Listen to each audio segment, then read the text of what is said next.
Good morning, ladies and gentlemen. This is the High Dragon's Breath Bow Wow, welcoming you to a new Archon's Archive. This is one of the requested videos, a How They Fight video, a 40k combat faction lore and tactics breakdown. Now, as I go over this, I just have to say, it was a great idea to go through and take everyone's ideas from the last couple of months and compile them into a big list so that I would have a series of videos to do. I thought that they would all be relatively straightforward and be pretty easy to make, because everyone had very good ideas. This has officially been one of the most time-consuming and difficult videos I have ever created. I began working on this 2 weeks ago, and I only got done today. So, can I just say, this was a lot harder than I thought it was going to be? And I'm going to explain to you why right now. This video initially was just to outline the general battle tactics and the army compositions of all of the major factions in 40k, essentially at a glance. So, a couple of them have been collated into smaller groups, where they share similar arrangements of forces. That's not the exact same tactics or doctrine, just similar ones. Now, this is where it gets complicated. I wanted to do some sort of tier list or organization to explain how the tactics break down and where they rank on a continuum from flexibility to full dedication to the tactics. So either they're flexible and they can tactically choose to change their doctrine to deal with new threats, but they're not necessarily as good at any specific way of warfare, or they're dedicated. They have one way of war that they do very well, and they're not very good at becoming flexible or fluid with their tactics. So, trying to do that on a continuum with like 20 separate factions turned out to be pretty fucking hard. I'm not going to lie to you. So I have created the following. There are 4 sets of things, essentially, 4 continuums that make up the overall flexibility to dedication line. The first one is aggressive versus defensive deployments. Do they prefer to be on the attack or to be on the defensive role? And do they deploy often and aggressively, or do they tend to hold ground and defend? So aggressive versus defensive deployments. Heavy versus light in terms of small arms and in terms of doctrine. Are they a mobile force that uses lighter vehicles, armor, and weapons? Do they prefer heavier equipment or less mobile equipment? So that's another continuum. Then vehicles versus infantry. In terms of head count or weight displacement, do they prefer heavy vehicles or lots of vehicles, or light infantry and few vehicles? And especially light vehicles. And then finally, horde versus doctrinal focus. Is their command system focused on the individual or on the whole of the force? Do they have any mind control? Do they have any general will apart from themselves? Do they order all of their own deployments? And do they have a unified command structure? And how does their doctrine change between forces? So, for example, when we talk about the legions, because one of the major things is I went into the legions instead of individual chapters, for example, I will be including horde versus doctrine in how the chapters conform to the original legion goal. So these forces are going to be ranked on flexibility versus dedication. Each of these sub-doctrines, aggressive, defensive, heavy, light, vehicles, infantry, horde, doctrine, is going to be on a continuum from -5 to 5. And then there will be a final rating for each faction based on flexibility and dedication that is rated between -10 and 10, with -10 being maximum flexibility and +10 being maximum dedication. With that incredibly complicated system that took me several days to actually figure out of the way, let's jump right into the first goal, the Doctrine Purists of the Loyalist Legion. Now, the Doctrine Purists of the Loyalist Legion are basically the three legions that hold tightest, quote-unquote, to the Space Marine basic archetype. And in my opinion, those are the Dark Angels, the Ultramarines, and the Blood Angels. Now, they're very different, and that's why I've separated them out in terms of their number, but they're all Doctrine Purists. They don't necessarily do anything particularly unique universally with their battle doctrine. They're pretty vanilla, some of them. So, aggressive versus defensive, deployment-wise. The Dark Angels I have as a -3. The majority of the time, the Dark Angels are on the offensive. They don't necessarily have a homeworld to protect. They are a very large chapter, so they tend to be out around the galaxy, and many of their successor chapters are fleet-based. So, more often than not, a -3 out of 5, they will be on the aggressive deployment side of things. The Ultramarines are a slightly different case. I give them a 0. They're a direct even between aggressive and defensive deployment. Why? Because of the realm of Ultramar. That's basically why. The Ultramarines have as many epic defenses of their home subsector as they do glorious victories abroad. And this also applies in some ways to their successor chapters, not just the original Ultramarines themselves. Many of them also have very important homeworlds that they defend just as often as they go out and do Astartes stuff on the offensive. And then finally for the Blood Angels, the Blood Angels are almost always on the offensive. The Dark Angels have instances where they are defending planets, they get in the way of things. The Blood Angels are very rarely static, and they are quite active in their area of the galaxy. The only exception for the Blood Angels is the defense of Baal, essentially. So outside of that one defense of their homeworld, I give them a -4. They are almost fully aggressive in terms of deployment. Heavy versus light equipment. These are all Space Marines, but they have some very minor variations. For the Dark Angels, I give them a -2. Mostly because they bring a lot of heavy weapon and veteran weapon squad teams with them, not to mention Terminators, heavy weapons, that type of stuff.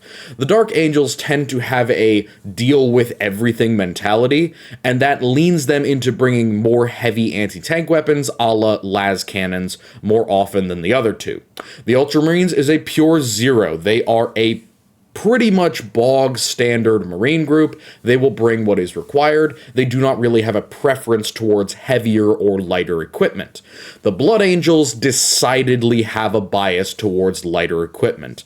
They are an assault group. They are an aggressive force, and more often than not, they like to clash at close range. Melee weapons are generally considered relatively light in terms of Marine parlance, and since they don't have a preference for something like thunder hammers or chain axes, they usually just use the good old-fashioned chainsword and power sword. I would say that they are more on the light equipment side. Not to mention that they also have a lot of specialty in jump troops, aircraft-borne troops, and their light assault squads. So definitely a more lightweight unit there. For vehicles and infantry in terms of displacement, Marines are again very, very close. The Dark Angels are the only ones who I would say go into the negatives. They like to have a lot of mechanized, and in some cases, like with the Ravenwing, full-on armored or repulsor lift vehicle support for their Marines. So very often you will see the Dark Angels deploying in the arguably most logical way for Marines to do so, which is as mechanized heavy infantry. You have all these things, like rhinos and such, that can get you around the battlefield and save you from chip damage. And then the Dark Angels go on top of that by adding in specialty vehicles, Predators, Raven gunships, all that type of stuff. So -1, they're not reliant on vehicles, it's just by head count, they are the most vehicle heavy of these three. For the Ultramarines, I give them a 2. The Ultramarines may use transports very often, but their use of tanks and really any other heavy vehicle is quite limited. I mean, it is standard for Marines, as in, like, they pretty much focus upon the heavy infantry deal, but the Ultramarines in particular, it's a little odd they don't use vehicles more often. Of course, I am not counting in this air power, because that would throw it off massively, but that is also not counted for any other faction. So the Ultramarines get a 2, the Blood Angels get a 3, once more just because they focus on infantry, and many of their jump-bound Marines do not need that mechanized transit, where the Ultramarines do. Horde versus Doctrine in terms of command design. The Dark Angels and the Ultramarines are both 5s. They are essentially pure Horde. The various chapters of Dark Angels all seem to have their own particular story and their own particular set of goals. Now, they all do answer to the Lion, they all do have that kind of knightly noble background, but as far as having similar goals or being able to work together particularly well, I can't say that it's universal. The Ultramarines can work together particularly well, but it is without a doubt true that Ultramarine successors tend to be very different from the original Legion. I mean, we're talking about a group of Marines that are very much looking up to one of the most important chapters and legions within the post-Heresy Imperium. Many of them have a lot of unique characteristics that, rather than choosing to use as a crutch or choosing to negate in order to align more with their original Primarch, they tend to try and emphasize them within the universal doctrine that is available to the Ultramarines. So I give both of them 5s, and then I give the Blood Angels a -1. So where the other two are very doctrine heavy, they have very similar doctrines between their chapters, the Blood Angels, they have more variety. You will see more different weights and different strategies used by Blood Angel chapters than you will by Dark Angels or Ultramarine successor chapters. Now, that adds up to giving the Dark Angels a -1, which, again, this is not a value judgment, this is just on the negative side is a lot more focus on flexibility, and on the positive side is more focus on doctrine, which I think makes a lot of sense for these Doctrine purists to be more on the doctrinal side. The Dark Angels get a -1, so they're a little bit more flexible, but they're still in a nice Goldilocks zone. The Blood Angels are basically in the same zone. They're still in that Goldilocks, the 1 to 2 area. The Blood Angels get a 2. The Ultramarines are the only ones who are like a clear outlier amongst the Doctrine purists with a 7. So they are clearly more dogmatic about their doctrine, they are more devoted, they're going to be less flexible. Now, less flexible doesn't mean they can't deal with different threats. Obviously, their whole doctrine is based around dealing with different threats. But that's also to say, guys, they're reading out of the book. The speed of flexibility, that is something that I think the Dark Angels and the Blood Angels would have an advantage over them, not just because, haha, book, but also because they are more used to seeing a lot of different enemies, and their various sub-factions or successor chapters have more variety than, well, arguably a lot of those for the Ultramarines. Alright, so there's the Doctrine Purists, Loyalist Marine, Doctrine Stoics. The Doctrine Stoics are a very different breed of Marine. I think most people would agree with that. It is the Imperial Fists, the Iron Hands, and the Salamanders. I often characterize these guys as the Marines who have something worth defending anywhere within the Imperium. They always have something that they want to protect. With the Imperial Fists, it's defenses, it is solid concrete, and it is protective structures. With the Iron Hands, it is technology, it is industry, it is the Adeptus Mechanicus. And with the Salamanders, it is the Imperial population itself that they feel driven to defend.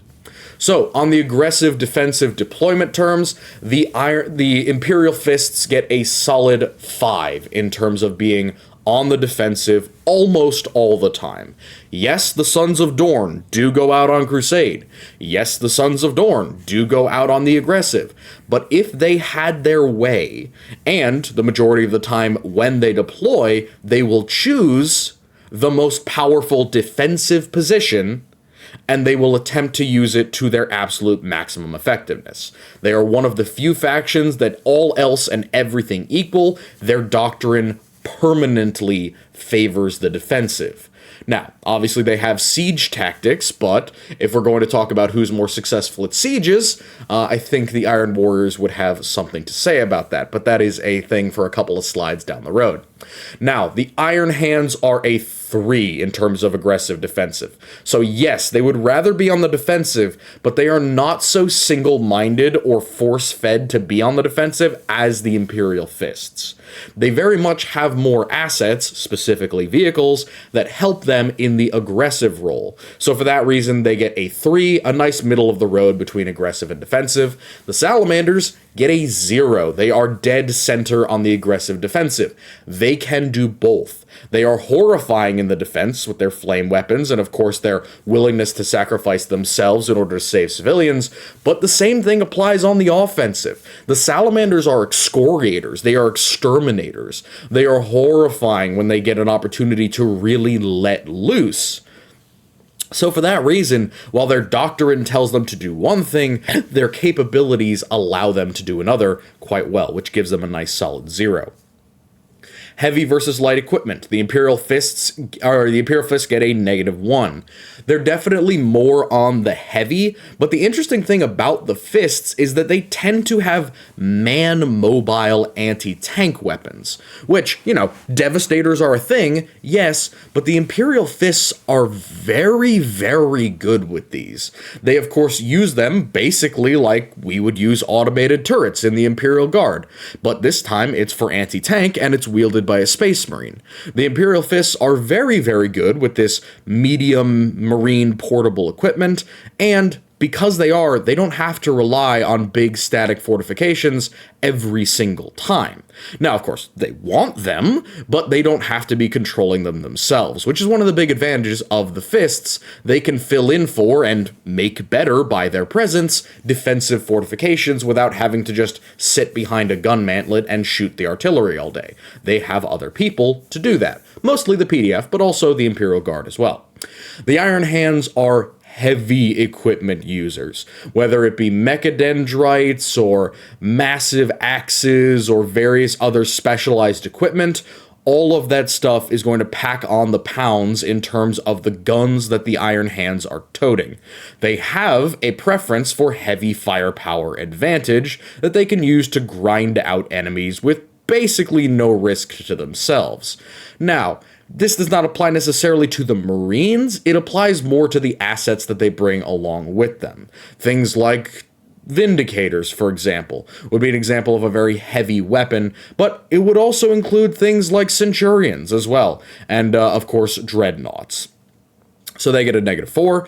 The Salamanders get a 2. I would say that they're more on the light side, mostly because their primary heavy weapon or heavy support weapon is the Heavy Flamer and the Heavy Bolter, both of which are relatively light in common Marine parlance, and arguably the Heavy Flamer is very light as far as actual heavy weapons go. If you were to compare its actual weight to something like even a Heavy Bolter, the difference is fairly significant. So the Salamanders get a 2. Vehicles versus infantry displacement. The Imperial Fists get a 3. Again, much like any other force that the Marines have, they're going to be working as mechanized, in this case as defensive. So what vehicles they have will be emplaced, or they'll be used to move around defensive elements, much like a chess match. The Iron Hands get a -3. So unlike the Imperial Fists, where they're like, yes, our infantry are doing the job and the machines are just here to kind of help out, even though we're still Marines, the Iron Hands rely heavily upon vehicles. They rely very heavily. It is their primary battle line. Some of their most effective weaponry is going to be mechanized or armored. And so, they're not entirely tied to it. They are Marines, after all. They do have the capability to fight without their vehicles, but the Iron Hands very much make better use and more common use of vehicles than most other chapters do, in my opinion.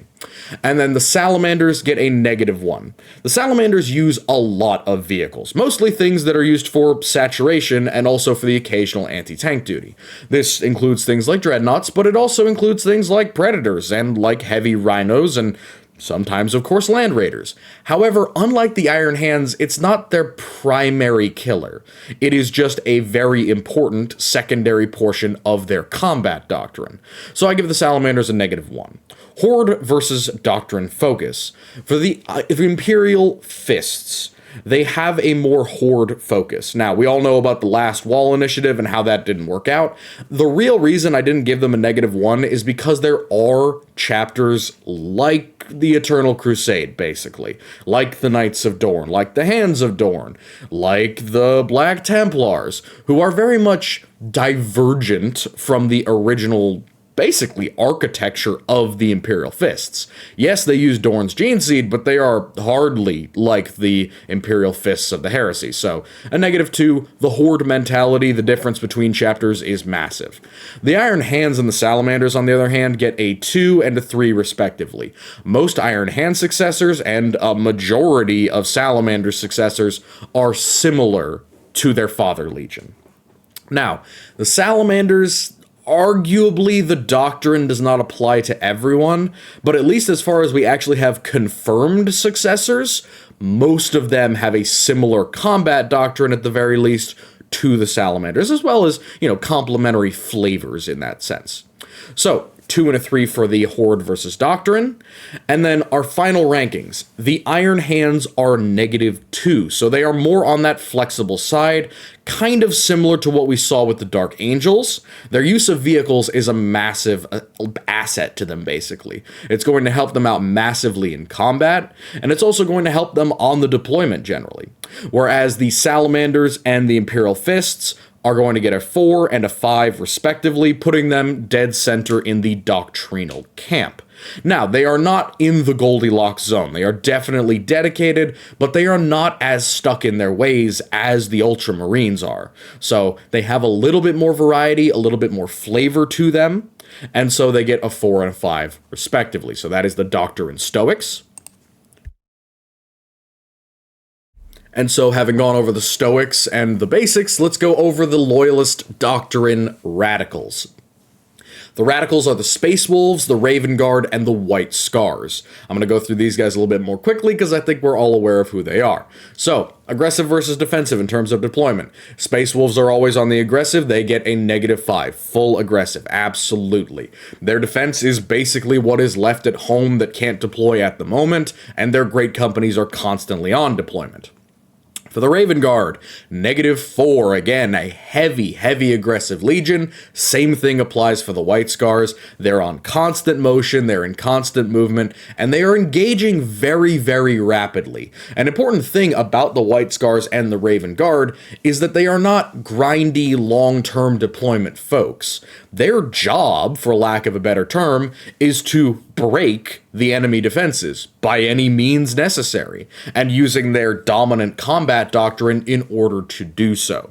Now, they do it in very different ways, but the goal is just to break the back of whatever enemy you're fighting, and then basically fuck off and let somebody else deal with it. Because Marines are constantly needed elsewhere. And so these Doctrine Radicals, this does kind of include the Space Wolves, but there are so many of them that they can afford to stay around for slightly longer. It applies more to the Raven Guard and the White Scars, that they want to break the enemy's back and then flee and let other people deal with it while they go and find another target.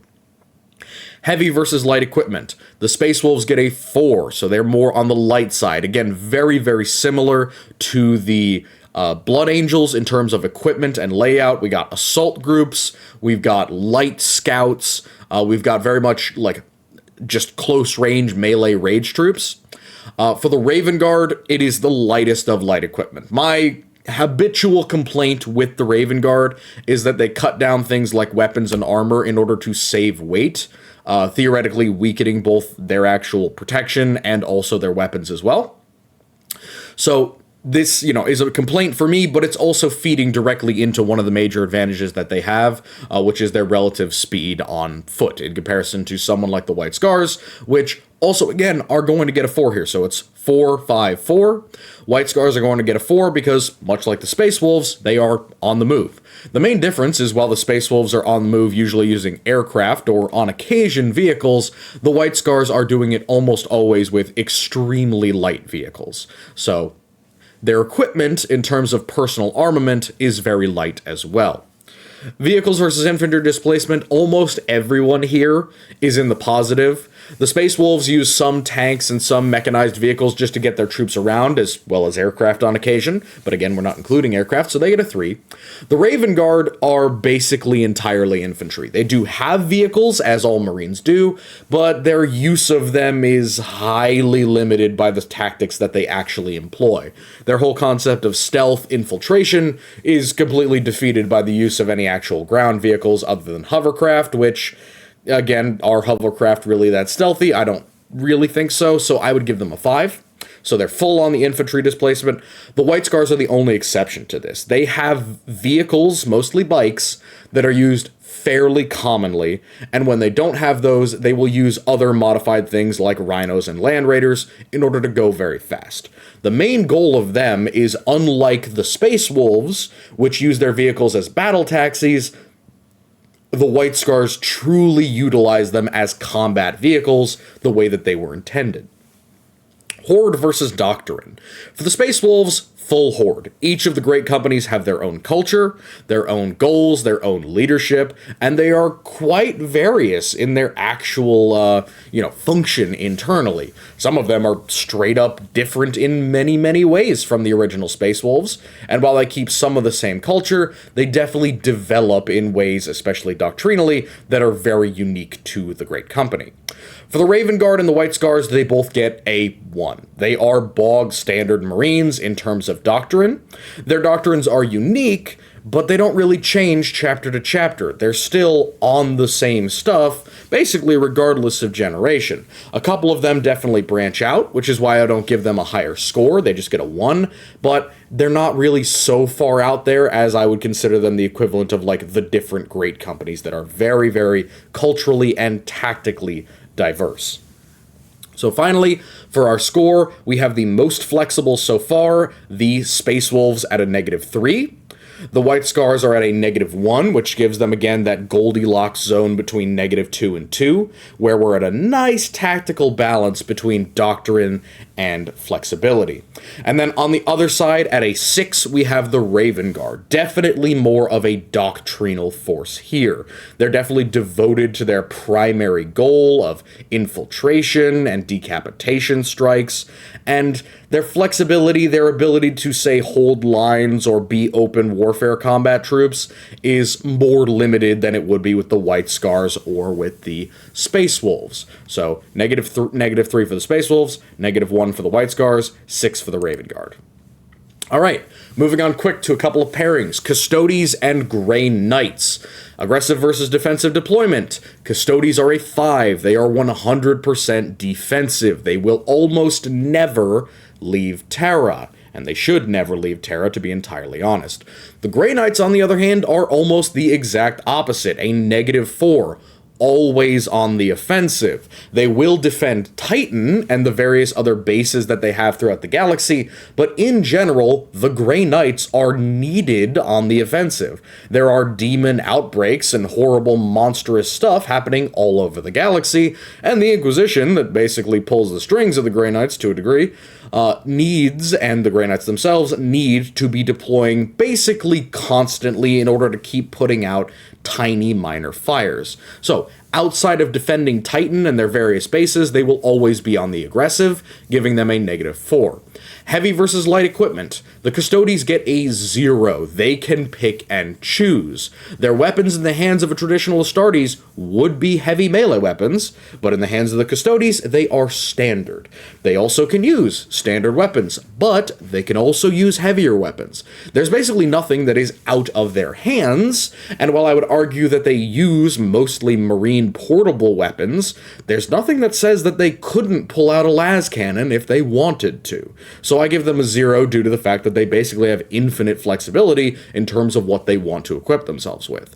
For the Grey Knights, it's a -1. The Grey Knights have an interest in bringing weapons and also equipment that gives them versatility. One of the primary ways that this is expressed is having a primary weapon, usually this is a blessed Nemesis Force or power weapon, and then having a secondary Stormbolter. The Stormbolter itself is already a relatively heavy upgrade over the standard Imperial Bolter, but to combine that with what would be a great melee weapon in any other Marine force definitely gives them a -1. Now, do they bring a lot of heavy weapons other than that? I mean, psi cannons, sure, but in comparison to something like a las cannon or even a heavy bolter, they're not all that much physically heavier, and arguably they don't necessarily need to have the same weight of ammunition in them as well. So only a -1 is necessary there. Vehicles and infantry displacement, the Grey Knights and the Custodes both get a 4, exactly the same, because they basically have the same doctrine. We have a couple of walkers, we have a couple of mechanized options in terms of troop transports or light to medium tanks, but they're not a core portion of our doctrine. The Custodes are an infantry force. The Grey Knights are an infantry force. They use the best of their abilities, their individual combat prowess in the case of the Custodes, and their psychic might in the case of the Grey Knights, as infantry, not as a supplement to vehicles. In this way, vehicles basically take a back seat for these folks, and they are going to get double 4s here. Doctrine versus Horde. So, for the Custodes, we are looking at, again, a solid 0. Why? You would think they would be very doctrinal, and in fact their final score is very doctrinal. So why do they get a 0 in Doctrine versus Horde? Because each Custodian is completely unique. I cannot say that one Custodes is going to fight exactly like any other. Argel Tal had it right. They each fight alone. Even though they are fighting alongside one another, they are not Astartes. They are not brothers. They do not feel the internal connection to work as a unit or a squad. Now, they can be trained to do so. They can work together after millennia of training, but they do not have the intrinsic connection that Astartes are claimed to have had. And that can be seen in their combat style, as we saw in the Heresy. They are individual armies of one, not a cohesive unit. Now, this is not necessarily a bad thing. Custodes are still quite powerful, but it is something that kind of prevents me from putting them into the doctrinal or the Horde design. For the Grey Knights, you're looking at a lot more flexibility, I suppose. The main thing here is that because the Grey Knights are usually in smaller groups, they will develop a culture and a kind of flavor of their own over time. Now, of course, from the outside, they all look very much the same, but the personal prestige and the relationship with the Inquisition and other Imperial forces will change these folks. So I give them a -3 on the Horde versus Doctrine design. This ends up with us giving the Grey Knights a -4, which makes a lot of sense. The Grey Knights are effective against lots of different units. We're now moving out of the flexibility gray zone, and we are in folks who are really dedicated to dealing with many different threats. For the Grey Knights, anything to do with the warp, anything psychic, so demons, cults, heretics, chaos space marines, all of that falls into their domain, and so they have to prepare, or at least be able to pivot, to deal with all of it. The Custodes, on the other hand, are a 9. They are firmly in the doctrinal camp. Mostly because that's their job. That's what their alchemical bodies are basically designed to do. They are the Emperor's bodyguards. They are his personal housecarls, so to speak, and thus they are heavily doctrinal. So, moving on to the Inquisition and the Sisters of Battle. Aggressive versus defensive. The Inquisition gets a -2. They are definitely more on the aggressive side, but they are also working within society, so they can defend at times or organize a defense. The Sisters of Battle, on the other hand, are almost always going to be found on the defensive. They will tend to congregate in large groups around religious, or rather faith-based, worlds, items, or locations within the Imperium. This means that rarely do they feel any need to leave these places, other than when heretics are approaching. And that will be to fight the heretics, not to leave. So the Sisters of Battle are very much more defensive, but there are scenarios, such as Crusades, where the Sisters will go on the offensive and begin to deploy with regular troops as essentially heavy infantry. Heavy versus light equipment. The Inquisition is a -1, just a little bit on the heavy side, mostly because they bring special, specific heavy weapons like multi-meltas, melta-guns, plasma guns, and other handheld anti-tank weapons, not to mention the ubiquitous flamers. The Sisters of Battle basically take that and crank it up to 10. So we're not just talking about individuals using the occasional special or heavy weapon, we're talking about universally applied meltas and flamers that are available to most squads. So almost everyone using a heavy weapon of some kind, and then also occasionally having their own support weapons, again, of various types, within their ranks. Vehicles versus infantry. The Inquisition is almost entirely infantry. They have logistical vehicles, they have transport vehicles, they may even have the occasional tank, but this is so rare, they rely far more heavily on individual units, agents, squads, and groups of inquisitorial stormtroops, which are almost always infantry. So they get a solid 5. The Sisters of Battle get a -2. While they are heavy infantry and they rely very heavily on their primary battle line of battle sisters, they also have significant vehicle reserves, mostly because of that good old money from the Ecclesiarchy. So the Sisters of Battle use not only battle taxis, but they also have tanks and armored vehicles that support them. They are less numerous, arguably, than those in Space Marine forces, but they are present, and at least the transport rhinos are near ubiquitous. So that's going to give them a -2. Horde versus Doctrine in design. The Inquisition are pure Horde, -5. Every Inquisitor has his own goals, his own intentions, his own way of doing things. Not a single two of them are likely to be exactly alike, including in their tactics and doctrine. Another great one here, the Sisters of Battle, similarly, are going to get a -4. Between sisterhoods, and arguably between planets, sisterhood convents are going to be completely different. Not only are they all individuals, and not necessarily inherently veteran professional soldiers all the time, but also they are very religious, and that is their primary modus operandi for doing things. So the difference in their zeal and the difference in their effort and regalia, and also, of course, in their veterancy and their war gear, is going to be so drastically different between convents that I simply, even though they might be using the same tactics and doctrine, I cannot put two groups of sisters from different orders or even different planets together and say that they will work exactly the same way. Very simply, they're not going to. They will act very differently, and the sisterhood is very, very strong within the same sect. So that puts the Inquisition and the Sisters very close to each other. -3 for the Inquisition, going again towards that more flexible side, and then the Sisters at -2 in that nice Goldilocks zone between -2 and 2. All right. The Adeptus Mechanicus, Knights and Titans, as well as their Chaos equivalents.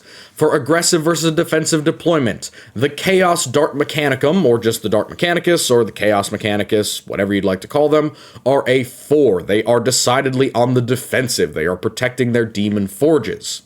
Now, for the Chaos Knights, they are a -4, the exact opposite of them.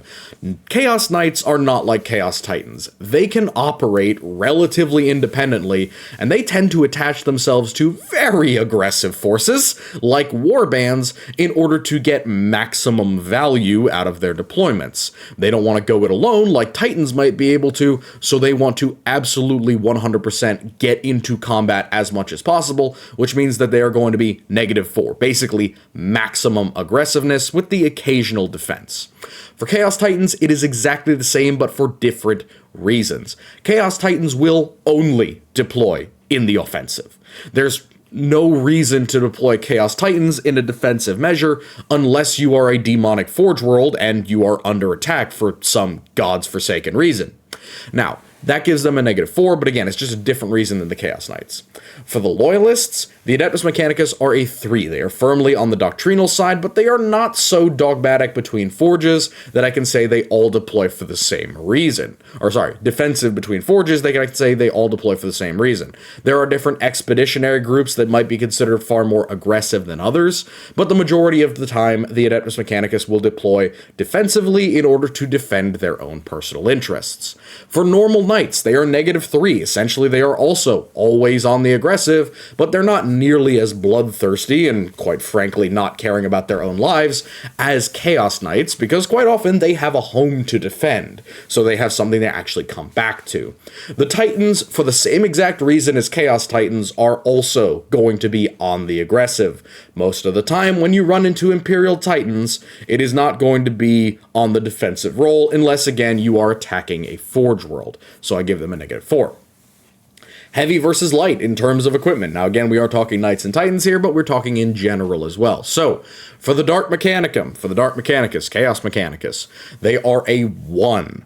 So, I say a 1 because when you get outside of the forges and you start deploying directly to the field, you're going to go back to that mentality of chaos. What is efficient? What is effective? We're not the Adeptus Mechanicus. We can't just afford every little thing to be specially made and provided to us directly from the Mechanicum in terms of their logistics network with the Imperium of Man. So, the Dark Mechanicum are going to fold more on the light side of equipment, but they will have lots of other assets that come with that, so I can't put them any higher than a 1. Chaos Knights. Now, the reason I put them at a 1 is because the efficient way to use Chaos Knights is to use weapons that are not too logistically taxing. We went over this when we went through Chaos Knights and Titans. They have problems with ammunition, resupply, and repair, which means that if you have a rather cheap weapon that is not incredibly heavy, but is also not very expensive to upkeep, it is preferable for a knight to use as long as it is effective. So I give them a 1. For Chaos Titans, on the other hand, the math basically flips. Because they will have access to resupply, support, and logistics from the Dark Mechanicum, they can afford to go as heavy as they would like, while still remaining relatively feasible. So I give them a -2. For the Loyalists, the Adeptus Mechanicus are a 2 on the light side of things. Their forces, the ones that are actually on the offensive, will very often be studded with assets or studded with special weapons, rather than universally applying them. Now, as we went over in our Adeptus Mechanicus weapons video, their basic standard weapons are capable of a lot more damage than most other factions, so you could argue that that makes them heavier, but I'm talking about special weapons and equipment here, not just their primary arsenal. So I give the Adeptus Mechanicus a 2 for kind of keeping it lighter with their support weapons.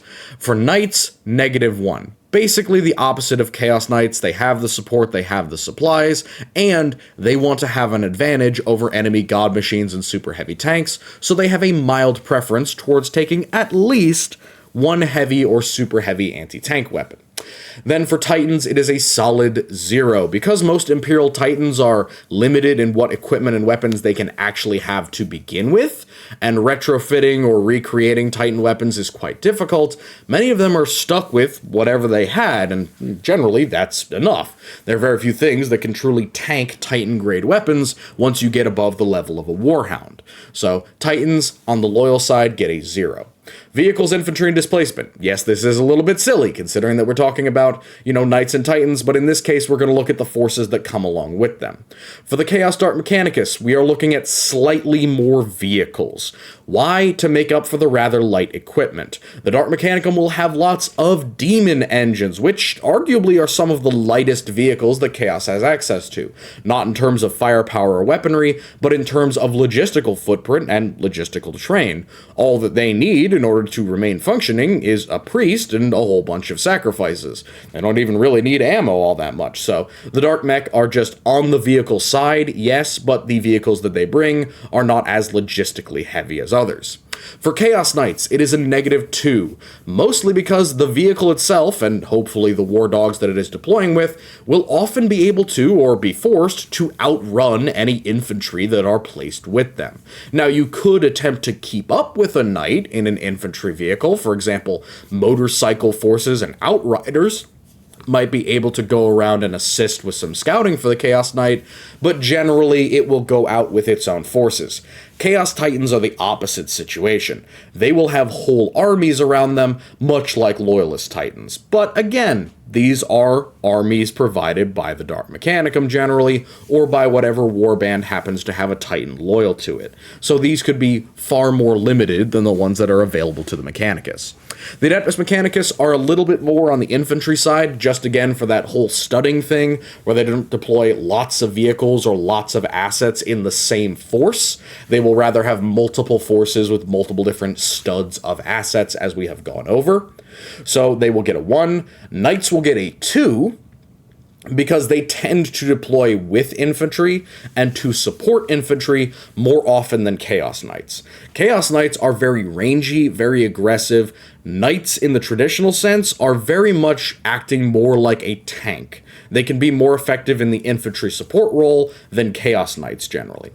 Titans have full armies that surround them, and while they themselves are a big vehicle and also like to deploy with other Titans, when deploying, they will almost always have large armies, regiments, and or Adeptus Mechanicus armies coming along with them in tow.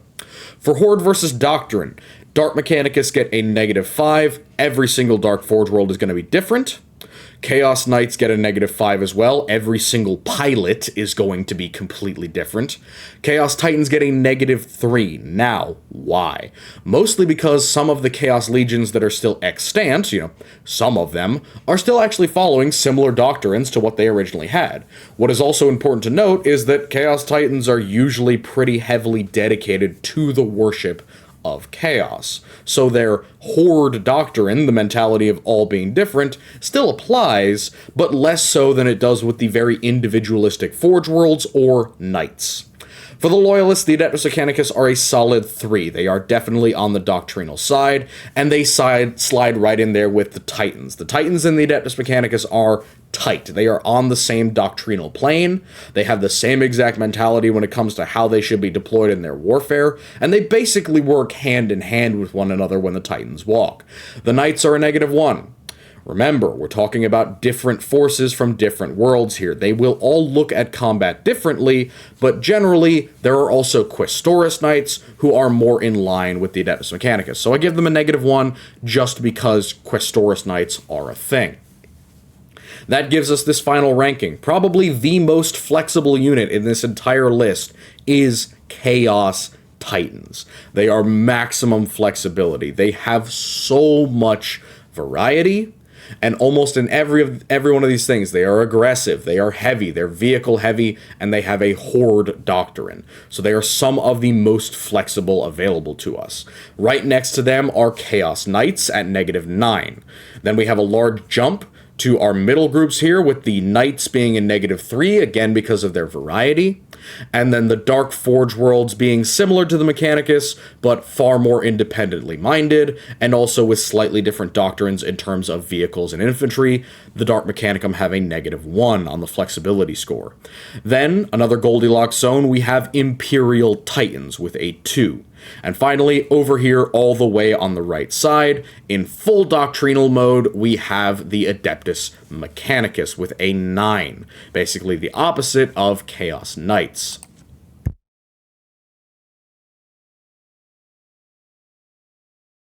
Alrighty. Moving on to the Civil Police, Arbites, and Planetary Defense Force, and the Imperial Guard. Aggressive versus defensive deployment. The PDF get a 4. They are almost always on the defensive. The rare situations where they're employed on the offensive, it tends to be on their own world, or they will be converted into Imperial Guardsmen, or into penal troops, or into Inquisitorial Stormtroopers, etc., and brought off world.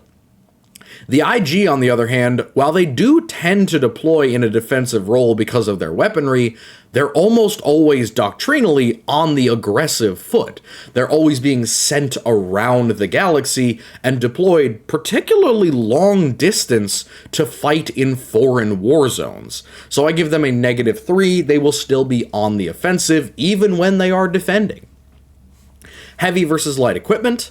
The PDF are a 2. They definitely prefer light equipment, especially on the individual side. But the important thing about the PDF is that a lot of their assets are hardwired into their defensive surfaces. This includes things like hive artillery, anti-aircraft guns, servitor guns, and defensive structures. These are all arguably heavy, and they are very important to the PDF, which gives them only a 2 in terms of light equipment. The Imperial Guard are similar. There are a lot of light infantry and even line infantry units within the Imperial Guard that I would definitely call light groups in terms of personal armament. However, the most special and arguably the most effective groups of Imperial Guardsmen are those heavier units, super-heavies, armored, specialist units, anti-tank units, mechanized, and heavy infantry regiments. So I give them a -1, just kind of edging into heavy territory because they have those 2 extremes. Vehicles versus infantry in terms of displacement. The PDF are decidedly an infantry force. They may have civilian vehicles, they may even have the occasional group of armored vehicles.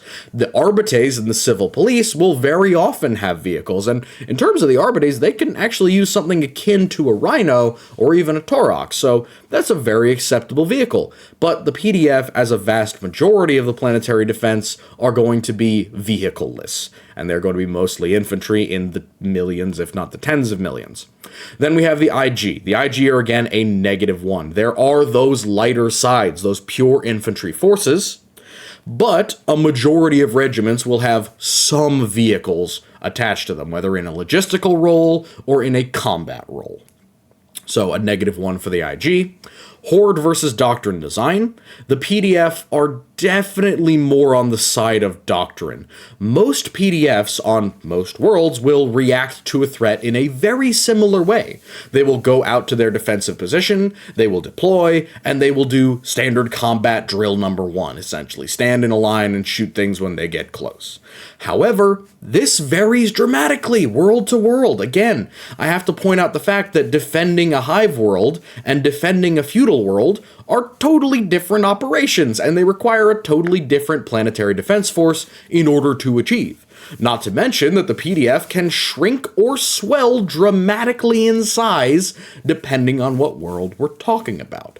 And their capabilities can change as well. So in all of this change, I have to say, they're still all going after the same thing, and they're still all achieving it using relatively primitive techniques. So a 2 for the PDF, and a 1 for the Imperial Guard. Now, Guardsman Doctrine, Guardsman tactics are universal. The basic training is almost all the same.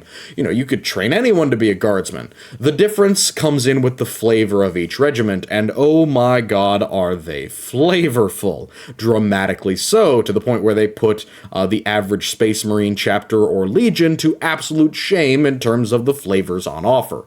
So the IGE are just 1 behind the PDF. While their basic training and tactics are very similar, they are the sledgehammer after all, they have so much flavor that I cannot possibly give them too high of a doctrinal score. That puts the Imperial Guard at a -3 in flexibility, so they are very close to the Goldilocks zone, but they are not quite in it. Because of the variety of regiments, because of the variety of worlds, I cannot say that the Imperial Guard hug their doctrine all that well, because that doctrine changes unit to unit.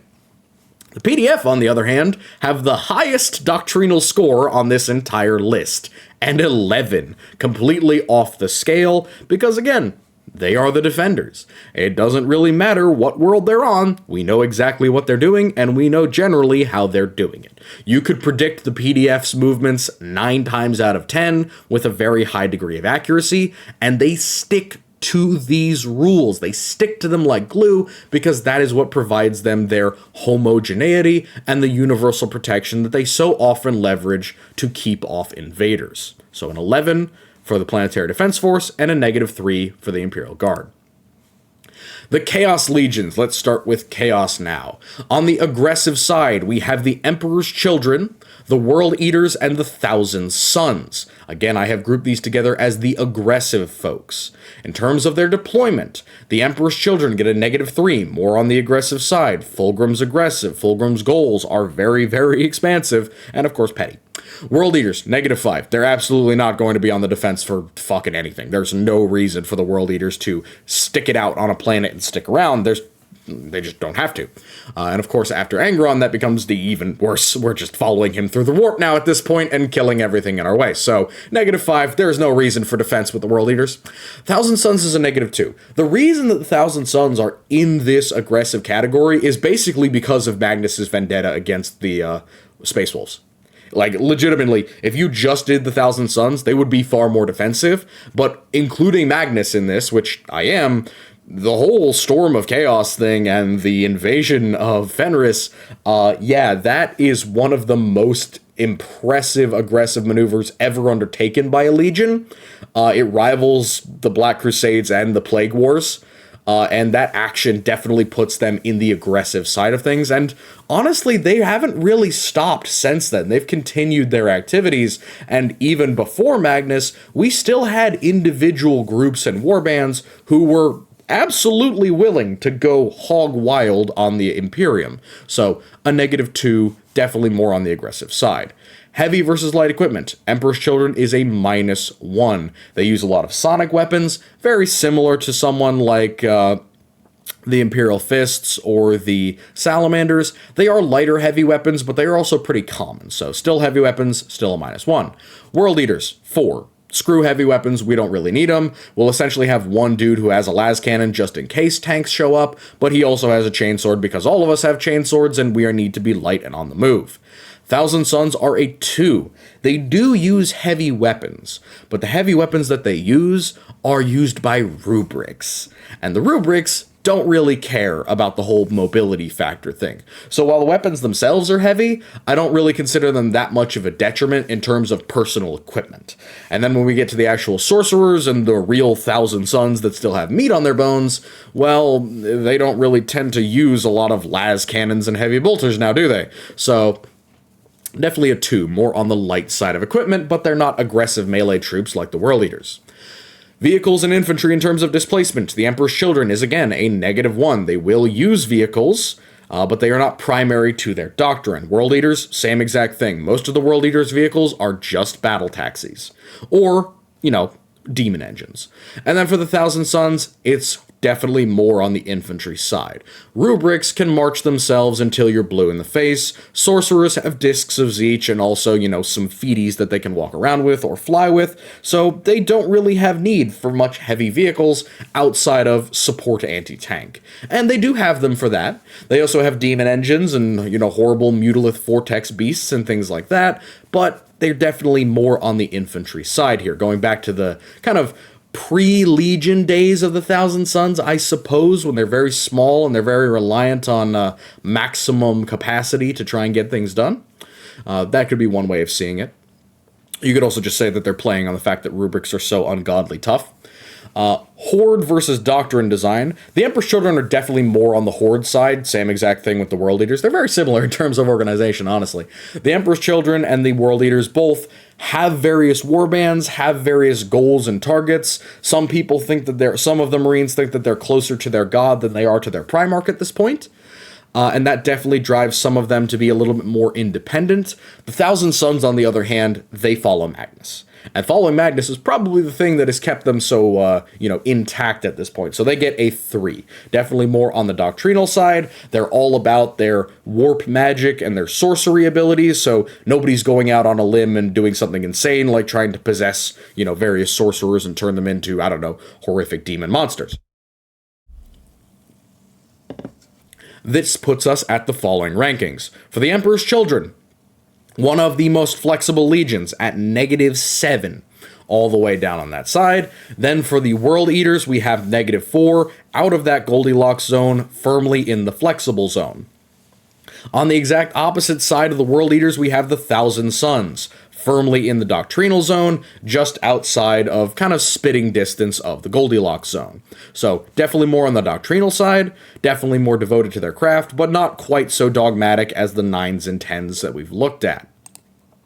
Now let's get to the Chaos Legion's Insidious. Now these Insidious folks are going to include the Word Bearers, the Alpha Legion, and the Night Lords. These are folks that are going to have different ways of waging war than those more aggressive constant deployment legions. Now, for aggressive versus defensive, the Word Bearers are definitely a -4. They are on the aggressive and they are doing traditional invasions a large portion of the time when compared to these others. The Night Lords are doing something similar, but rather than invasion, it's constant raiding. Constant raiding for basic things like materials, bodies, slaves, equipment, ammunition, fuel. The Night Lords are on their own. They don't have Galmech or any of the specialized, demon forges that the Word Bearers have access to as part of their fief, so the Night Lords have to raid constantly. On top of the occasional actual full-blown invasion, they're also just a constant piratical threat in the area of the Ghoul Stars and beyond. The Alpha Legion are the exception with a -3, but they are still very aggressive. The only difference is that they are more infiltration-y and fall from within-y than the whole aggressive attack from the outside that the Word Bearers and the Night Lords tend to fancy. Heavy versus light. The Word Bearers work like a more traditional legion. They will bring a lot of heavy weapons with them, especially anti-tank and specialized anti-armor cracking weapons. Things like force weapons, things like demon weapons, plasma, melta, all of that stuff is going to be common in the Word Bearers' arsenal. I give them a -2 for heavy equipment. The Alpha Legion are the lightest ones here. The vast majority of them make do with just the traditional bolter and chainsword, with very few changes, and many of them are even equipped with far lighter weapons, pistols, and standard chainswords. So, a 3. The Night Lords as well also get a 3. This is because they are more focused on melee combat, which makes them also a little bit more light, similar to how the World Eaters were. Now, the Night Lords have very different doctrines, and, lightning claws versus chain axes is a difference, but at the end of the day, these are both lighter weapons, pretty far from the armor-cracking anti-tank las cannons of other legions. So, they get a 3. Horde versus Doctrine design, the Word Bearers get a 3. They're definitely more on the doctrinal side of things. They have their great companies, their kind of cohorts or coteries. They're very similar to the old-fashioned company system. So they get a 3. The Alpha Legion are a 0. They can't decide what their doctrine is, I swear to God, and they can't decide who's in charge. So they are trying to figure that out, so they get a 0 until they make up their minds. The Night Lords get a -3 because they are definitely shattered into warbands at this point. The vast majority of them want absolutely nothing to do with each other, and usually they have their own goals and interests brought together by one strong individual, like Kriegus Erebus, in order to actually get a lot of stuff done on the aggressive side of things. So that puts our Insidious legions as follows. The Word Bearers get a -5, definitely out there in the flexible area. They are trying to emulate the old Legion ubiquitous style, and it is working out pretty well for them overall, and they have many abilities that other forces just don't, even in the Insidious group. For the Night Lords, they are still on the flexible side, but they are the only one of the Insidious group in the Goldilocks zone. Because they are so aggressive, and because they have that good mix of light infantry and strong horde doctrine, they are not going to be too tied down by the original Legion's goals, but they are not also going to be so attached to the modern 40k universe that they will have all of these assets and things available, so they have a nice little Goldilocks of not too flexible, but definitely on the flexible side. Then for the Alpha Legion, they are definitely more on the dogmatic side with a solid 3, taking them out of the Goldilocks zone and more into the area of dogma and essentially standard combat drill and tactics. Moving on to the last of the Chaos Legions, Traditional Legions. These are the guys who are going the way of the Word Bearers, but they don't do the whole, fomenting cults or subtlety thing nearly as much.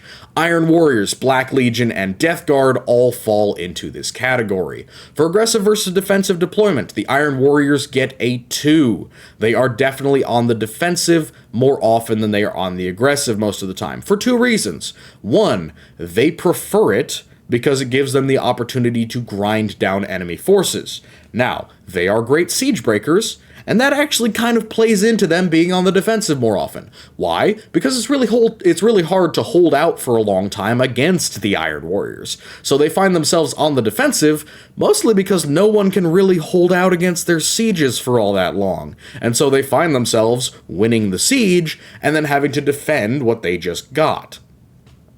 The Black Legion is a -4. They are decidedly on the aggressive, very similar to the World Eaters. They are just going to be constantly attacking everywhere, whether it be the Black Crusades and their various ancillary campaigns, or just in general within the Eye of Terror or within the various forces around the galaxy. The Black Legion are going to be default aggressive against the Imperium.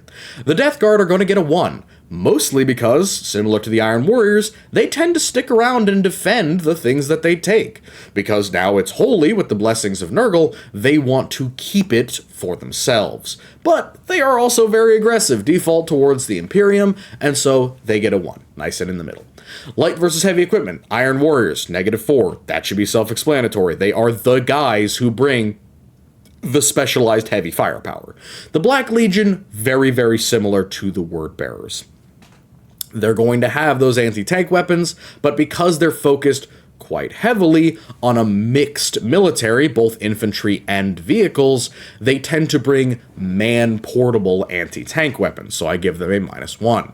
The Death Guard are a 2. They tend towards light equipment. Even their heavy gear, even their heavy weapons, even their specialty weapons are grenade launchers and flamer equivalents, which are both very light for a force this large, and of course, all of their specialized units, like their Terminators, for example, are mostly melee, and melee, of course, is lighter than ranged. So, vehicles versus infantry, I say that lighter than range, it also includes, like, logistics. I'm not saying that the weapons themselves are physically lighter, sorry. Vehicles versus infantry in terms of displacement. The Iron Warriors get a -5. They are incredibly heavy vehicle-wise. That should be very, very obvious. Black Legion, -2. They are trying to emulate the Old Legion style. They are trying to mix in motorized and mechanized forces with armored forces and heavy infantry, -2. Death Guard, they have a lot of vehicles. It's not the standard spread that you see from other legions, so they're essentially just going to be 1 less towards the infantry side than the Black Legion at -1. Horde versus Doctrine. The Iron Warriors get a 3. They very much have a solid doctrine that they follow. They're on board with Perturabo. A majority of them basically interact with other Chaos forces the exact same way, whether or not they are actually loyal to the Legion. The Black Legion get a -1. Now, I would give them a 0, save for the fact the Black Legion has a lot of heads to it. Now, Abaddon is in charge only because he beats the hell out of a majority of the others, and none of them are really capable of standing up to him. That doesn't mean that there aren't a million other people ready to take that job. And the Black Legion, not saying that they can split, but they very much have other leaders who are very, very ambitious at taking this massive force and having them go their own way. So, a -1, just edging into Horde territory. You know, once it gets out of Abaddon's hands, it's out of Abaddon's hands to a degree. And for the Death Guard, exact opposite. Disciplined Doctrine. They are on a very solid schedule as far as following Mortarion around. That leaves us with the following. -8 for the Black Legion. Very important spot. They are on the heavy flexibility side. The Iron Warriors are half that with a -4, and on the absolute opposite side of the spectrum, we have the Death Guard with a +6, certainly more stuck in their ways with their doctrine there. Now, onto the Demonic Legions, and we're going to go through these very quickly, I'm going to be honest, because they are kind of generic overall.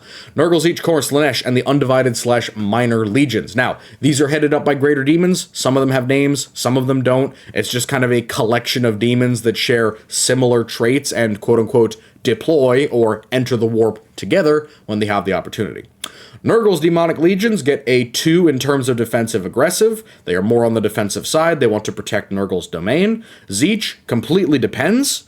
Khorne, -4. He's on the aggressive most of the time. Slaanesh, also mostly on the aggressive, but does tend to have things that she wants to protect, especially within her own realm, which is why you rarely see large legions of Slaanesh actually leaving unless there's something that she really, really wants. For the Undivided and Minor, they don't have a realm to protect, and they don't generally have territory they want to hold. They're always on the aggressive, so -5. Heavy versus light equipment, -2 for Nurgle. Yeah, I mean, he's the fat, heavy one. A lot of his stuff that he brings is like trees and rot flies and armored and chitinous things like that. Relatively big, relatively heavy. And of course, the big boys, the actual great unclean ones, are heavy themselves. In terms of Tzeentch and Khorne, Tzeentch is going to bring lighter equipment, mostly because he's using magic. Khorne is going to bring heavier equipment because he's got those natural demon engines that get spat out of the forges, as well as the primary weapons of Khornate demons, being similar to Nurgle in like their actual weapons, like metal things, but they're even bigger and technically made better. For Slaanesh, very much light. Basically, none of them have weapons other than like whips and the occasional spear in the hands of a Keeper of Secrets, so even those are still very, very light weaponry. For Undivided and the minor gods, I would say it's a 2. Very similar to Tzeentch, they're going to be relying upon natural weapons and or magic to do most of their killing. Vehicles versus infantry. Nurgle, -1. Again, he's got those heavier kind of vehicle-esque demons. Tzeentch, infantry, basically all of it. He doesn't have a lot of vehicles, he doesn't have a lot of engines, it's basically just the sorcery. For Khorne, again, he has access to those engines, he has access to those monstrous semi-mechanical creatures that he creates in his forges and then throws out onto the battlefield as demons. Slaanesh gets a 3, mostly because, again, basically like Tzeentch has nothing else. I mean, Tzeentch at least has some discs or some constructs that he could throw at you. Slaanesh might have chariots. That's essentially it, and I guess if you count her cavalry as well. Undivided and Minor is a 1. They're definitely going to be in the infantry side, but they could bring constructs, or if you want to argue that warp aberrations or warp beasts, like warp predators, could count as vehicles, I think I would also agree to that. Horde versus Doctrine. Nurgle gets a -3 because, obviously, Nurglite demons all want the same thing, but they have very, very different personalities as to how they think it should be achieved. Pox, plague, poison, any number of specific types of suffering are preferred by Nurgle's demons. It's not preferred in a jealous way like it is with other folks, like Slaanesh, but it is definitely preferred. Tzeentch and Khorne are both 1. Their demons are usually on board. Tzeentch is because they don't have a choice, Khorne's because they are literally parts of him. Slaanesh is the big divergence, as are the Undivided and Minor. -5 for Slaanesh and -4 for Undivided. Why? Slaanesh, basically all of her demons are vying for her attention. They don't want to help each other. They don't want to work together. Now, Nurgle's demons may be out to individually please the grandfather or maximize the amount of suffering. Slaanesh's demons are out for attention. They're attention whores, quite literally. They want Slaanesh's attention, and doing their own thing is paramount to getting undivided attention from their mistress. So, -5. For the Undivided folks, there are so many minor warp deities or creatures that they could be going after. Many of them are not capable of or not willing to work together in general. So they're going to have a more horde mentality. That breaks down into the following. Khorne has a -9, definitely on the flexible side. Then we have Minor and Undivided Demonic Legions, which is a -6. Again, definitely on the flexible side.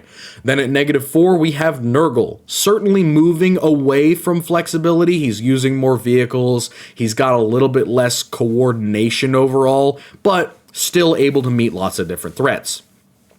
Slaanesh is in the Goldilocks zone with a 1, and then Tzeentch is a 5, definitely more in the doctrinal area, following the same goals, essentially. Chaos cults and chaos cult armies. Aggressive defensive. For cults, we have a 1. They are almost always going to be on the defensive, but they will never begin their engagements without an aggressive push. So, cults need to take over a planet before they can truly be considered of all that much value, or at least be considered too much of a threat. So, they will begin with an aggressive movement, but a vast majority of the time they will then be stuck, and they will have to defend for the rest of their existence, for the most part. Armies, on the other hand, tend to require some spacefaring ability. which means that they will be on the aggressive, -2. Heavy versus light equipment. Cults, 2. Definitely on the light equipment side, definitely going to have only the static weapons that were available to the Planetary Defense Force, and whatever they can scrounge, beg, and borrow. The heavier stuff, like the heavy weapons, are going to be in the hands of cult armies. Especially heavy support weapons will be near ubiquitous in cult armies. Heavy machine guns, heavy bolters, autocannons, and other things of that nature. Vehicles-wise, it's a similar job here. The cults are a 3. They will have mostly infantry with some scattered vehicles and heavy assets. And then for the armies, -2. We're talking about more tanks here, more armored vehicles, and many more specialized improvised vehicles as well. Horde versus Doctrine design. For cults, -1. We're definitely looking at differences between them. Now, while they may be more willing to work with one another, or certainly they're more willing to work with other chaotic forces, there's still going to be cultural differences between cults that doesn't really make me put them in the doctrinal area, mostly because they will fight and work together differently. Armies, on the other hand, are much more disciplined and regimented. If nothing else, they can understand the concept of military discipline, and that's going to be paramount in them working with other forces, so they will get a 2. So the overall ranking for cult armies is a -4. They are out of the Goldilocks zone and firmly in the area of flexibility. They are not so far that it's starting to become extreme, but they're definitely a moderate flexibility pick. Cults, on the other hand, are a 5 total for a full, relatively average doctrinal mode. They are going to have very much a simple system of defense and protection that is going to be based around their faith and the importance of keeping their planet safe. So a 5. Now, Orcs and Necrons, moving on to Xenos here. The Orcs get a -5. They are always on the aggressive, always on the offensive. Necrons get a 4. They are rarely on the aggressive, rarely on the offensive. When they do, it is to find more Necron worlds and awaken them. A majority of the time, however, when they are encountered by other forces, they will be coming from underground in a quote-unquote defensive maneuver in order to liberate their own planet that they see as having been invaded. Or the Adeptus Mechanicus will be pushing around inside of their graves, and they will be actively defending them from the AdMech. Heavy versus light. The Orcs are a majority of the time going to be using some form of heavy assets, and the better Orc war bosses and war bands are the ones that utilize more and more DACA, which is a heavy asset. We are now talking about more ubiquitous, more universal, and more capable heavy weapons, so they get a -3. Necrons, on the other hand, they use a pretty significant mix, but given that the fact that their primary infantry weapons are capable of decimating heavy infantry a majority of the time, there's not much of a need for universal heavy weapons. Now, they do have vehicles and constructs with heavy weapons, but extra heavy weapons or specialty heavy weapons are not really a necessity for the Necrons, so they get a 1. More on the light side, especially with their infantry focus, and of course melee units as well. Vehicles versus infantry. For the Orcs, we have a 3. While they use a lot of vehicles, and that is how they mount a lot of their heavy DACA, the biggest advantage of the Orcs is their sheer, unrelenting numbers. Their masses, their millions, and their billions. So, the Orcs definitely are on the infantry side. The Necrons, again, are a much more conservative force. They have constructs, they have melee units, they have tanks and pylons, but at the end of the day, their primary force projection unit is the Necron Warrior. And the Necron Warrior is infantry. So they get a 1. Horde versus Doctrine. The Orcs only get a -4, which gives them basically full Horde, mostly because there are actual leaders like Ghazghul who can pull them all together in one direction if he tries hard enough. For the Necrons, however, they get a -1. While there are technically leaders of the various, dynasties and stuff, they definitely don't agree about everything, and they're not all on the same page, even in terms of how to do warfare, even though they have very similar forces at their disposal. That leaves us with Orcs at a nice, comfortable, flexible -9, which makes them very, very flexible, and the Necrons at a very conservative, middle-of-the-road 5, far more on the doctrinal side, mostly because of their defensive posturing. For the Eldar, Harlequins, and Dark Eldar, I have lumped in the Harlequins with the Eldar because warfare en masse is not really a Harlequin thing, so I've just put them with the Eldar. Aggressive versus defensive, the Eldar get a 2. A majority of the time they are deploying on the defensive, but when they interact with other races, it is generally on the offensive, so I've given them a 2. The Dark Eldar are -4. Very similar to the Night Lords, they are constantly raiding, constantly on the aggressive, and they will only defend Kamara, or the areas that they are using as raiding territory. So, again, similar to Pirates, -4. Heavy versus light equipment. Both of them are on the light side. The Dark Eldar are a little bit lighter than the Eldar. The Eldar actually do bring along aspect warriors, heavy weapons, specialty anti-tank weapons, and the Harlequins have their own anti-tank. The Dark Eldar, on the other hand, none of that, and a lot more melee-focused units that have extremely light weaponry. So the Dark Eldar are probably some of our lightest troops in terms of gear, with a 4. Vehicles versus infantry. The Eldar get a 2, mostly because they focus very heavily on their specialized infantry, aspect warriors. Now, they can use vehicles, and many of their vehicles are quite good, but discounting aircraft, it's not a central focus of their doctrine, especially because their doctrine is so heavily defensive. Utilizing engines of war becomes a lot more complicated when you're protecting a maiden world or a craft world.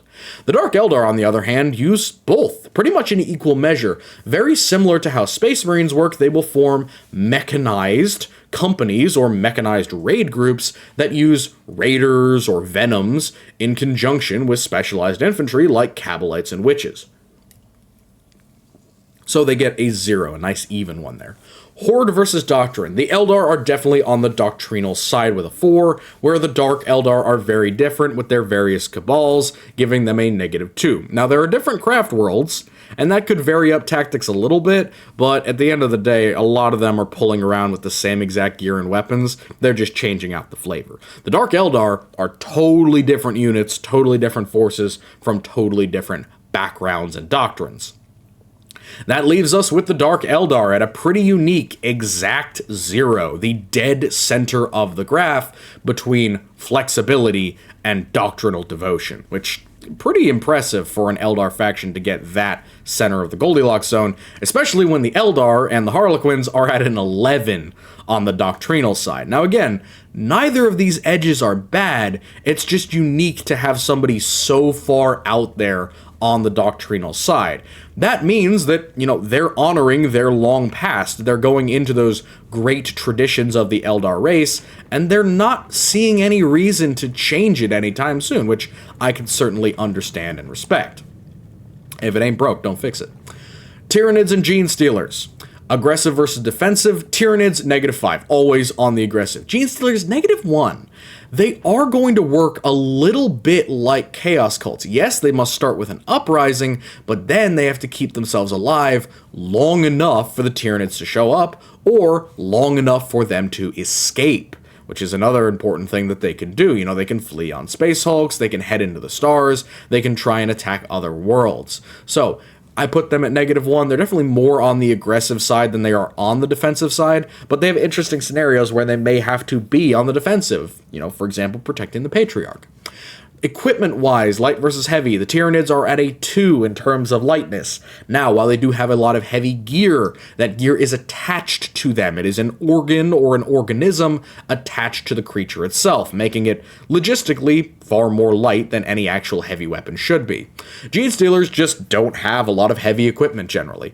They will have maybe some mining tools, maybe some heavy melee weapons, the occasional, special anti-ranged weapon or whatever it is, the mining laser, etc., but generally they'll have the same gear that cults will, and then basically just a bunch of melee weapons, and of course the close combat weapons that are available to pure strain. So they get a 3. Vehicles versus infantry in terms of displacement. Tyranids are more heavy on the weapon beast side, so they get a -2.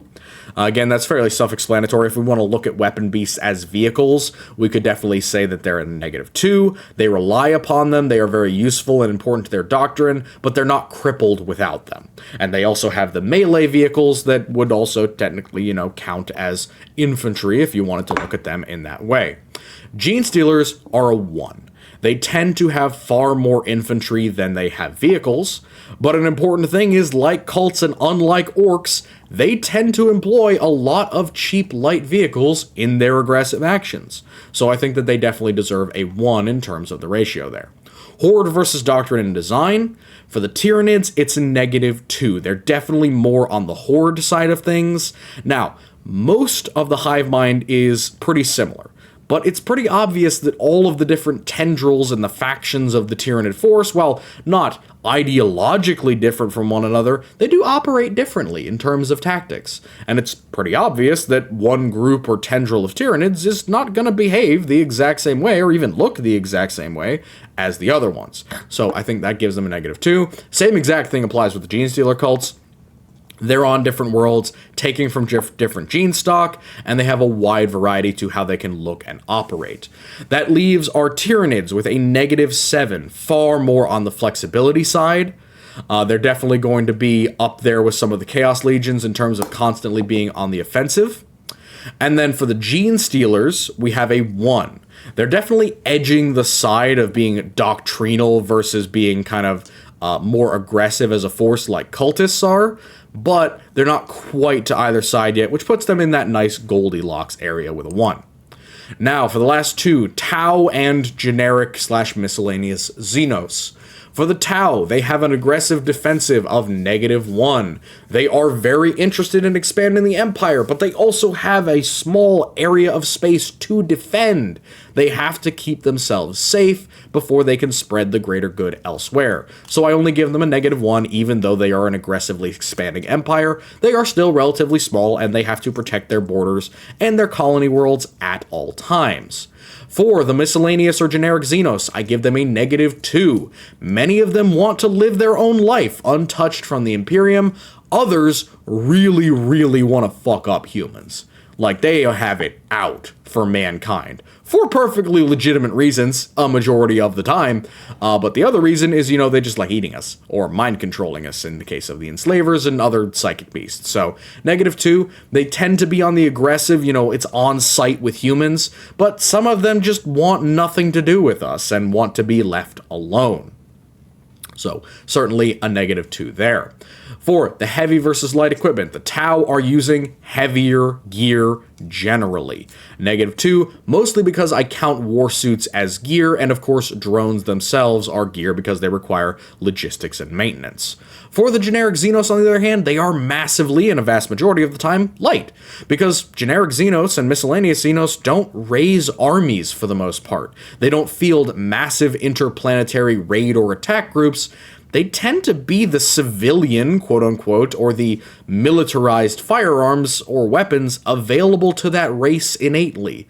Something that is just passed down from generation to generation as guard weapons, things that they would use against each other, or things that are traditional on their planet. So definitely not the same thing as the Tau with their more specialized and pretty unique technology and equipment that is entrenched within their army. Very, very different from the generic Xenos. Vehicles versus infantry displacement. The Tau use a lot of vehicles, -3. They do use advanced infantry, but they tend to use those advanced infantry in conjunction with war suits, with heavy war suits, with, the flyers, and with flying transports, and with drones. All of these are supplementing, or in some cases completely supplanting, infantry, so it's a -3 for them. For the generic Xenos, basically none of them will have vehicles. They're probably the only ones I could justify giving a 5 to in terms of infantry. The vast majority of generic and miscellaneous Xenos will be infantry of the basic type of their species. Some of them may use transports, some of them use aircraft, but a vast majority of them are just going to be bog standard infantry, sometimes with special weapons. Horde versus Doctrine, the Tau are 100% a 5 in terms of Doctrine. They are heavily indoctrinated, and it follows along with their military codas, the Mon Ka. All of their strategies stem from a very central design point origin. They've got the Sun Tzu's Art of War down 10 out of 10. They're one of the very few groups that I would argue all think, act, and fight the same way in spite of their differences. The generic Xenos are the exact opposite, essentially, a -4. Now, while their societies may have unique ways of war that are shared amongst all the different species, all of the generic and miscellaneous Xenos are very different in what base traits and abilities, and also technology, they are working with, so they get a -4. Now, that puts the Tau in a lovely Goldilocks zone at -1, and it puts our generic Xenos just over the Goldilocks zone at 3, a little bit more on the doctrinal side, mostly because of their limitations in gear and kit. Now, here is arguably the hardest part of this entire presentation to do. This is the final ranking of tactical flexibility to doctrinal dedication. Again, none of these are bad. None of these are a negative reflection on anyone's faction. It's just an analysis of a way that we could look at these forces. For the extreme flexibility zone, the ones who sacrifice a great deal in the name of dealing with every single threat and can change their tactics on a dime, we have one faction, Chaos Titans. They are the only ones with a score above or below -10 in flexibility. For the -9s to -7s, the flexible archetype, they are now in the full flexibility goal. They have abandoned most of the standard doctrine. We have Chaos Knights, the Emperor's Children, the Black Legion, Khorne's Demonic Legions, Orcs, and Tyranids. Then for the hybrid flex, or the specialized units, for -6 to -3, we have Nurgle, the Space Wolves, the Grey Knights, the Inquisition, Loyalist Knights or Imperial Knights, the World Eaters, the Word Bearers, the Iron Warriors, Undivided or Minor Chaotic Demon Legions, and Chaos Cult Armies. In the Goldilocks zone, the true hybrids between flexibility and doctrine, in the -2 to 2 range, we have a lot. We have Slaaneish's Demonic Legions. We have the Drukhari, the Dark Eldar. We have Genestealers. We have Tau. We have the Dark Angels. We have the Blood Angels. We have the Iron Hands. We have the White Scars, the Sisters of Battle, the Dark Mechanicum, the Titans of the Imperium, the Loyalist Titan Legions, and the Night Lords. They are our Goldilocks zone here. For our hybrid doctrinal, those who are specialized on the other side in their doctrine, we have the Legions of Tzeentch with their magic, we have the Imperial Fists, we have the generic Xenos and the miscellaneous Xenos, the Salamanders, the Necrons, the Raven Guard, the Imperial Guard, the Thousand Sons, the Alpha Legion, the Death Guard, and Chaos Cults. A lot of them in here. 7 to 9, the doctrinally dedicated, the ones who have gone the same direction as the flexible archetype guys, but towards their doctrine. You have the Ultramarines, the Adeptus Custodes, and the Adeptus Mechanicus. And then finally, at the extreme doctrine dedication, the ones who are truly fully on board with the doctrine, who are going absolutely as hard in the paint as they can in following their rules of war, we only have 2 factions. The Planetary Defense Forces, Arbites, and Civil Police of the Imperium, and the Eldari, the Eldar, and the Harlequins. So, this is my chart. Your chart or your opinion may differ. I know this is a unique way to actually break up the factions. I'm pretty sure no one's done this before, mostly because I basically based this off of a completely different source rather than 40K. I would love to hear people's opinions, and I really kind of agree with how it came out. Some of these forces operate in very similar ways to one another, or have very similar kind of combat methods that really do fit into the idea of flexibility as opposed to doctrine. And then you have, of course, a vast majority in the middle. It is a great bell curve. You know, I didn't plan this ahead of time. I let the chips fall where they lay in terms of my analysis. And the fact that it actually formed a legitimate bell curve with smaller ones at the extremes and then much more important, bigger ones at the center, and not the like basic ones, not your front page boys. Your Black Legion and your Ultramarines are at the edges, whereas your more unique forces like the Dark Mechanicum, the Night Lords, and the Titans, they're in the middle with some of the kind of secondary or off primary legions as well. So I would love to hear people's opinion of this. I know I've gotten things wrong. I know people are going to disagree with me on how I analyze this, but considering that this took me this long and was this difficult to make, it was definitely a great investment of time, and I honestly had a lot of fun doing it for as much as I bitched about it at the beginning. So, I really appreciate it. Let's give our credit, of course, to GW, Martin Parrott, Tony Caesar, Philip Sibbering, Chevron Lowry, Belakir, Vitaly Denesco, Mark Gibbons, Daniel K, R Priest, Alex Boyd, Alex Boca, Houndhammer, R.O. Rinaldo, Owlcat Games, Zhang Wei, and Nick DeNova. So, I hope that you guys enjoyed. I was happy to keep my schedule. It has been exactly 5 days since our last video got up. I know that this is going to be a long one, and honestly, I'm not really that surprised. It is hard to do a mass thing like this and not make it long. I know I breezed over quite a few factions and quite a few forces. You can definitely put in your input in the comments. I would very much appreciate that. But as you saw, I am keeping my promise. We are continuing with that list that I posted a while ago. There will be more videos coming in between. Of course, more of the Chaos City series coming in between, but we are working our way down that list, folks. We are also really happily working our way towards 600 subscribers. I am super, super excited. You guys have been such a great community. Our Discord has been so insanely supportive of me, and I really have to say that you guys are great. I could not ask for a better community any day. It's so good to know that people are around and that they enjoy what I'm doing, and your kind words are truly appreciated. But enough of the sappy stuff. I hope that you enjoyed. As always, I wish you all a lovely good night.